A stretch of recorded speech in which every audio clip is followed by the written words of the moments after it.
Valentine 2001 is a great example of not to do a villain reveal. Spoiler warning.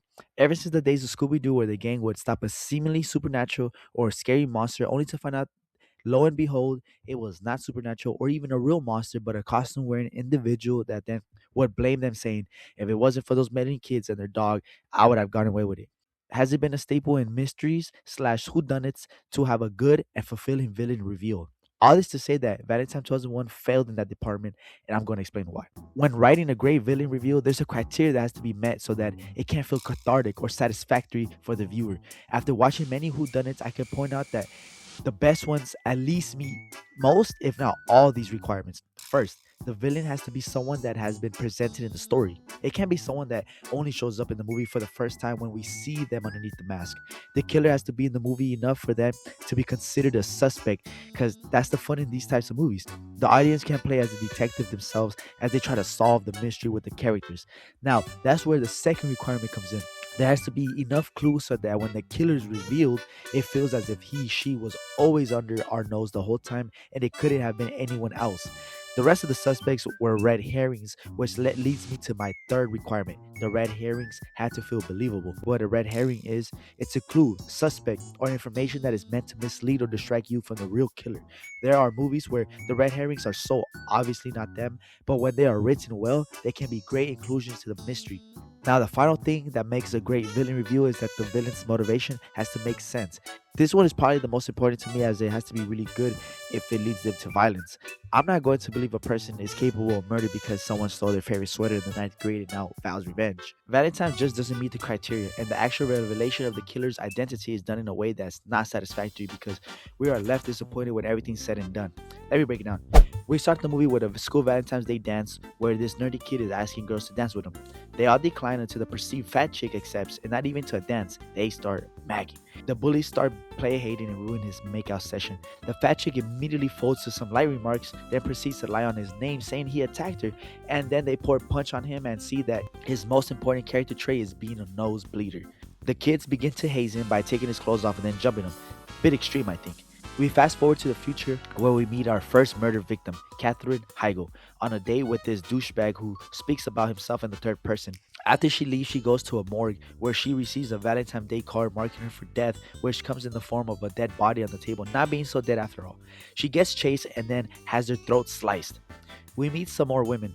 Judy from Scream 4, who loves Disney musicals and making lemon squares, Charlie Sheen's wife, who gets cut in half in Scary Movie 3, and at the funeral of Katherine Heigl, we also meet Angel from the Buffy the Vampire Slayer series.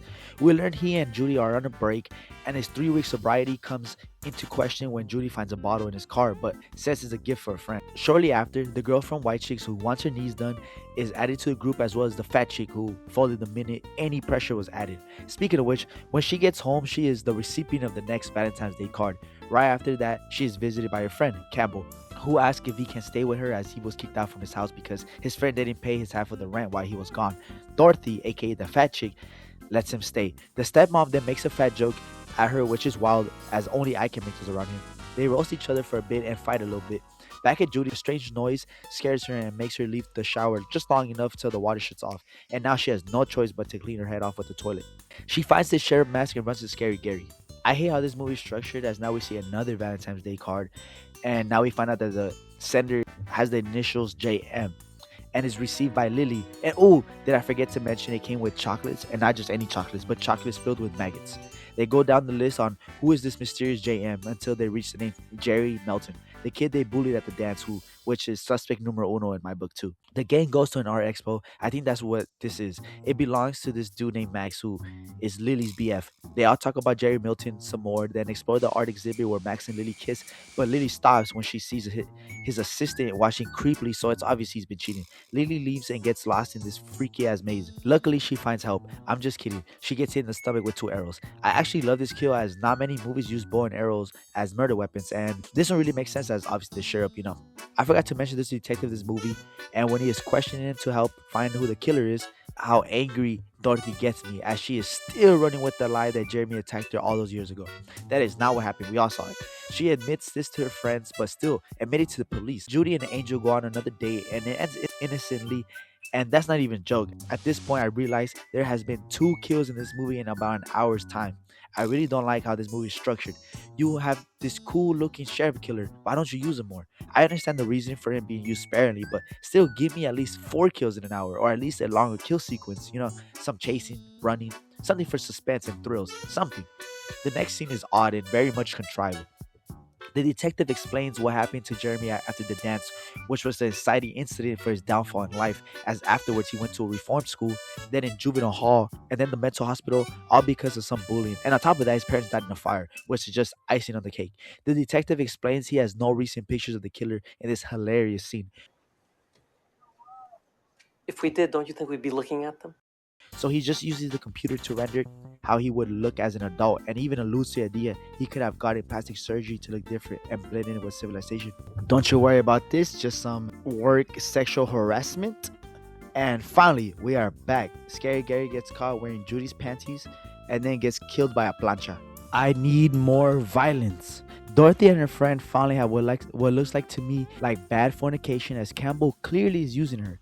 And now at this point, I feel bad for Dorothy as she's been getting played by Campbell, who is a con man out for her money. He then dies from an axe to the back. Later, Dorothy is hosting a Valentine's Day party, drinking her sorrows down as obviously Campbell has disappeared. In another room, Paige ties this dude to this bed and tortures him a little bit as he is a creep. Dorothy is reminded again that Campbell is out for her money by this woman who was Campbell's last victim and his ex. And at this point, I don't get it. Like, I've been making fun of her. She really is a hear me out. I don't know. I find her, I'm getting off topic. The ex steals some jewelry and then runs into the sheriff hiding the maid's body. She actually defends herself and then books it to the sauna room, and then the bathroom where she dies are pretty awesome. And so far, my favorite death in the movie. Reminds me of that kill from the movie Raid Redemption. I wish the sheriff killer only used his bow and arrow as his main weapon to give him more identity. I think that would be more iconic. Jason has his machete, Michael his knife, and the sheriff his bow and arrow. Judy then finds Angel drinking once again and gets mad at him. Unfortunately, this is the last scene that we see Paige in, as she is finally killed in a hot tub, where the sheriff traps her inside and then throws his drill, electrocuting her to death. Denise Richards, you will be missed, and because of her death, the power has gone out and all the partiers have left. Dorothy accuses Angel of being the killer, to which Judy denies, and now Dorothy has gone from being my least favorite to my favorite. She's the smartest one in the group, as who else can the killer be? Everyone who could potentially be a killer is dead. They are normal suspects unless you want me to believe the detective is the killer or Dorothy is the killer. I'm not saying females can't be killers. I'm saying a female can't be the sheriff killer, as it's clearly a dude underneath that mask. I need to mention that the detective was on his way, but who cares, as he is now dead. We find his head chopped in this little stream of water by the backyard. Angel pops out of nowhere because he is obviously the killer. Judy kicks him in the nuts and runs for it. Judy finds all the dead bodies scattered around the house and ends up finding a gun. Not really much happens in this entire sequence, and it's all just done poorly, in my opinion, as the movie tries to spring in plot twist after plot twist, trying to make me believe Angel is not the killer, but instead is Dorothy, which is just not even a conceivable idea. As what's her motivation? Being called the fat chick of the group the whole entire movie? Which, trust me, is mentioned in so many times throughout this film. We find out that that was a lie, and the true killer was Angel, as his nose bleeds while hugging Judy in the last frame of the movie.